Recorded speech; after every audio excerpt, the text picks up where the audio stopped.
अ, पण ह्या खूप कमी लोकांना हे माहिती आहे, की तुम्ही थोडासा आता उल्लेख केला सुरुवातीला, तुम्ही शिवसेनेत होता. तुम्ही एक तालुका अध्यक्ष पण झाला होता हां. शिवसेनेचे. म्हणजे त्या मला काळात. 2 डाव शिवसेनेनं तुम्ही कसं काढलं. काय शिवसेनेमध्ये गेला होतात? काय कारण होतं? बाळासाहेबांबद्दल तुम्हाला तेव्हा ते रिडल्स इन हिंदुइझमचं काही सुरू होतं ना, ते एका पुस्तकाबद्दल वाद होता. हां.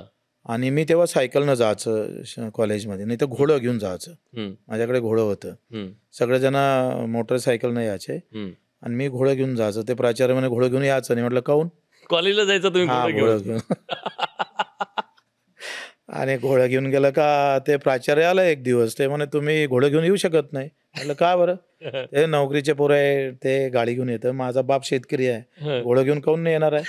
काय बंधन घालणार आहे तुम्ही?" मग ते काय खूप वाद मग त्याच्यात.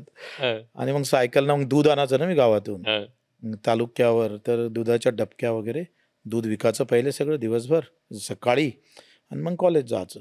हं. त्यातलं दूध उरलं का मस्त आम्ही दूध प्यायचं बढियापैकी कॅन्टीनवर. हां, असं संघटन झालंय. हां. आणि त्याच्यात तुम्ही काय आत्ता काय विचारलं? शिवसैनिक कसे झालात? हां, म्हणजे शिवसैनिक. शिवसेनेत कसं गेलात? तिथे गेलोय मग ते रिडेलचा वाद सुरू होता म्हणून. छत्रपतीचा थोडा हे मी पहिले भक्तच होते. हां, शिवसेना म्हणजे शिवाजी महाराजांची. हां. असा एक माझा भ्रम होता आणि मी गेलो होते तिथे. मग तिथे आम्ही आमचं संघटन बनलं आणि मी खूप माझ्या मागं पोरं म्हणजे माझ्यासोबत राहायचे. हं. आणि काही असलं शिवसेनेचं मला सांगायचं तालुक्यावरून, "अरे बच्चू इकडे ये बरं. हं, आपल्याला आंदोलन करायचं आहे." त्यांच्याजवळ नाही राहायचे, माझ्याजवळ हं, राहायचे पोरं. हं. मी असं करता मी हो कॉलेजमधून येऊन आलो होतो असं. आणि एक जिल्हा परिषदचा रेस्ट हाऊस आहे. हं. हा भारत गणेशपुरे आहे ना, ते हां, हां, कलाकार हां, हां, हां. तो होता तेव्हा. बरं. हो, तो तिथंच होता भारत चला हवा गणेशपुरे. येऊ द्या म्हटले. हं, हां, चला हो द्या. तर तर तो शिवसेनेचाच होता. हं. भारतीय विद्यार्थी सेनेचा जिल्हा प्रमुख होता. अरे बापरे! हां. हां. तर आम्ही गेलो तिथे भारत गणेशपुरे वगैरे. आम्ही म्हटलं माझा एक मित्र होता.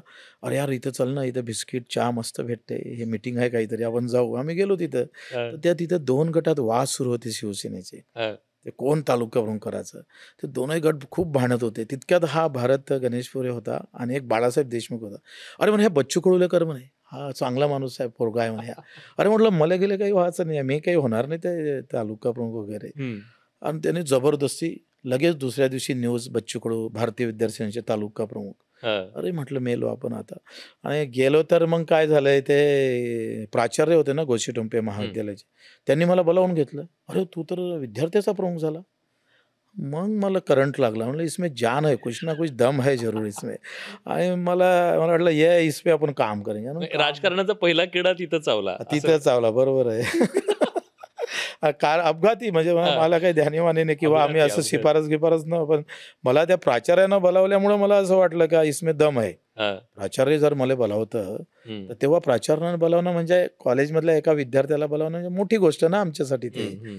मी काय बी.कॉम फर्स्ट इयरला असेल वाटतं तेव्हा. तेव्हा मग ते मी म्हटलं इसमें काम करेंगे. मग काम केलं, एवढं काम केलंय. सगळे शिवसेना माझ्याकडे. हं. आणि मग त्या तालुका प्रमुखानं मला काढून टाकलं शिवसेनेतून. मग ते ग्रामीण सेना केले. लक्षात आलं की हां. बंदे में दम है. मग ते ग्रामीण विद्यार्थी सेना काढली मी हां. आणि तिथून काढलं. मग अधिक मला शिवसेनेत घेतलं. मग पुन्हा मी जिल्हा परिषद लढलो. तिथं हं. मला काही 7च 8-9 मतं भेटले होते काहीतरी. जिल्हा परिषदेला. हां, हां. बरं. चुकून भेटले काहीतरी ते असं आम्हाला आग्रह केला आणि मग आमच्याजवळ खूप फौजफाटा होता आणि राज ठाकरे काहीतरी आले होते तिकडे. हां. आणि आमची खूप मोठी गँग होती. म्हणजे खूप आमच्याजवळच होतं तेव्हा.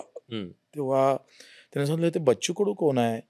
हं. मी आहे. आम्हाला बोलावलं. आम्ही गेलो तिथं. म्हटलं, "बा असं-असं झालं." मग त्या तालुका प्रमुखाला बोलावलं. राज ठाकरेंनी बोलवलं? हां, हां. हां. तिथे ते एका हॉटेलवर आले होते. थांबले होते. काही हं. दौराच होता. तेव्हा ते मधुसूदन कुलते वगैरे होते तालुका प्रमुख. हं. तो मग काय सांगत जाय म्हणे, "यानं सगळे शिवसैनिक याच्याजवळ घेतले आहे" म्हणे. हां. "माझ्याजवळ एकही शिवसैनिक ठेवला नाही" म्हणे. मग त्यांनी लगेच म्हटलं, "याला काढून टाक" म्हणे, "याला कर तालुका." म्हणजे राज ठाकरेंची तुमची पहिली भेट होती. हां, पहिली भेट. पहिल्याच भेटीमध्ये त्यांनी तुम्हाला गिफ्ट दिलं. हां. मग मी तालुका प्रमुख झालो आणि मग हां. त्यांचा एक मोठं आंदोलन होतं राज ठाकरेंनी घेतलेलं त्या नागपूरला. त्याच्यात हां. माझ्या विदर्भातून सगळ्यात जास्त आमचे विद्यार्थी नेले होते. हं. पण हे राज ठाकरेंना तुम्ही कधी सांगितलंय नंतर? नाही, नंतर काही आता ही पहिली वेळ बोललो मी असं. तुम्ही पहिल्यांदा बोललाय. पहिल्यांदा बोललो. क्या बात आहे. हां, हां. मला वाटतं राज ठाकरेंना पण हे ऐकल्यानंतर खूप इंटरेस्टिंग वाटेल, की बाबा आपण एखाद्याला तालुका अध्यक्ष केलेला तो नेता आज महाराष्ट्राच्या इतक्या ह्याच्यावर गेला. पण मला एक इंटरेस्टिंग गोष्ट तुमच्याकडून अजून जाणून घ्यायची.